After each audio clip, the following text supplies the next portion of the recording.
Bonjour à tous, ravi de vous retrouver pour ce Morning Echo du mercredi 10 mars 2021. La photo du jour, c'est celle des laboratoires BioNTech et Pfizer qui ont promis de pouvoir livrer pour 2022 3 milliards de doses contre donc le Covid-19 et donc 1,3 milliard de ces doses ont été déjà commandées par différents gouvernements pour protéger les populations. Première bonne nouvelle qui a soutenu les cours boursiers. Hier, vous voyez que le Nasdaq a pris 3,7%. Les autres raisons, c'est l'engouement de nouveau sur les valeurs technologiques. Vous voyez que Tesla a pris 19%. Alors on voit derrière aussi la patte des trackers et autres ETF qui achètent les valeurs sans discrimination. 19%, c'est quand même assez considérable en une seule journée.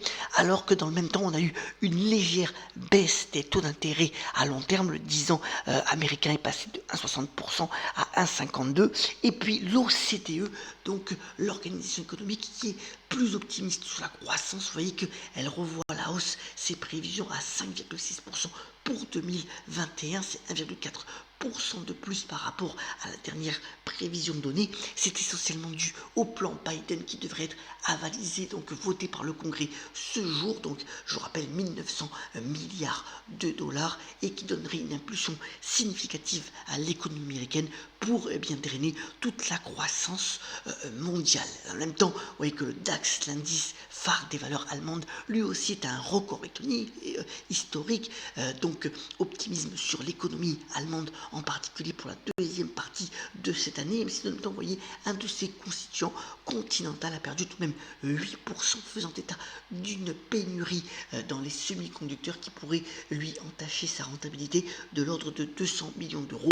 Mais voilà, pour le moment, les marchés européens restent très entourés depuis maintenant plusieurs semaines. Alors, autre anniversaire un peu, bien sûr, plus malheureux, c'est les 10 ans de la catastrophe nucléaire de Fukushima. Voilà cette excellente carte relayée par les Échos ce matin qui démontre que le nucléaire représente encore 10% du mix électrique mondial, même si en même temps, les impératifs de sûreté et l'essor des énergies renouvelables lui donnent un avenir quand même plus sombre pour cette filière, mais il y a encore des niches d'activité qui résistent. Retour en France, là aussi, avec dans le plan de relance mis au point par le gouvernement actuel, c'est l'idée de vouloir relocaliser. Vous voyez qu'il y a 110 projets donc, de relocalisation qui sont dans le pays, qui sont à travers tout le territoire. L'idée, c'est d'y allouer 850 millions d'euros, 326 millions d'euros ont été déjà attribués. Alors, les secteurs concernés sont bien entendu la 5G, l'agroalimentaire, l'électronique et les secteurs fournissant les intrants essentiels à l'industrie, et puis le secteur de la santé aussi qui est concerné. L'idée, c'est de, grâce à ces relocalisations, de pouvoir créer près de 10 000 nouveaux emplois.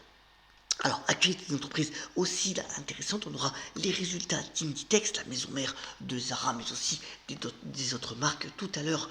Donc, avant l'ouverture, on verra si le commerce en ligne continue donc de progresser dans cette période de pandémie. Donc, pour le groupe espagnol qui a déjà pas mal rebondi.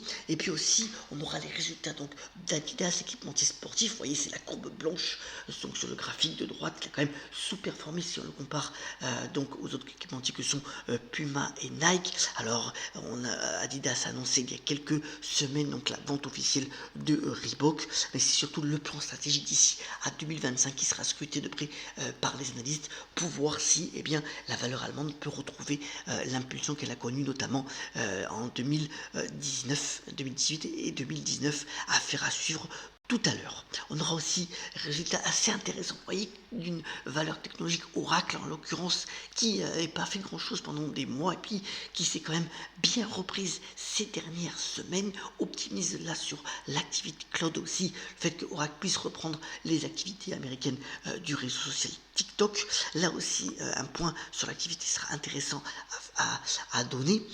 Quant à Disney, il a après la clôture hier soir, malgré sa baisse de 3,6%, on est quand même tout proche des records absolus sur la valeur américaine. Disney Plus a atteint 100 millions d'abonnés en seulement 16 mois d'activité. C'est toujours l'objectif d'avoir 260 millions d'abonnés d'ici à 2024, et pour le moment on peut dire que le pari est en passe d'être réussi. Alors, sur les petites valeurs intéressantes, en France, Voyageurs du Monde qui est optimiste sur la suite de ses activités puisque l'entreprise a réussi donc à lever 130 millions d'euros. L'idée c'est de pouvoir s'étendre à l'international, notamment au Royaume-Uni et en Allemagne, mais aussi aux États-Unis, et de proposer bien nouveaux voyages comme des voyages à vélo ou des randonnées spécialisées. Et puis Roblox, donc le célèbre jeu vidéo qui devrait rentrer à la bourse donc de New York aujourd'hui. Donc il n'y a pas de levée de fonds pour cette bourse, c'est une entrée directement sur le marché des actions, et l'entreprise pourrait être valorisée dès son introduction donc à 30 milliards de dollars, valeur aussi donc à suivre tout à l'heure donc à la bourse de New York.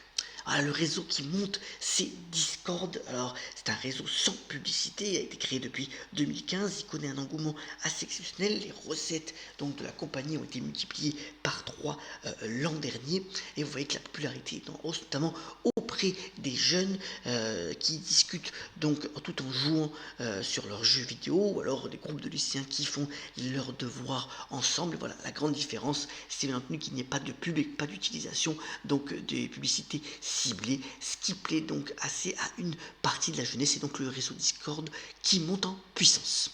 Alors, je voulais vous parler de deux albums assez intéressants. D'abord, celui de Michel Portal, qui est donc un multi-instrumentiste. Il a 85 ans, il fait un album qui s'appelle MP85, assez réjouissant, puisque c'est quand même quelqu'un qui sait faire à la fois, qui joue de la clarinette, qui joue du saxophone. C'est un monument du jazz en France, et voilà, donc cet nouvel album à 85 ans, c'était à souligner. Et puis voilà, pour les 30 ans de carrière de Nathalie Dessay, donc un beau coffret qui est constitué tout de même de 33 CD et de 19 DVD pour eh bien, cette chanteuse lyrique qui aujourd'hui est passée plus donc au théâtre, mais qui continue d'aimer la musique et qui reviendra certainement un jour.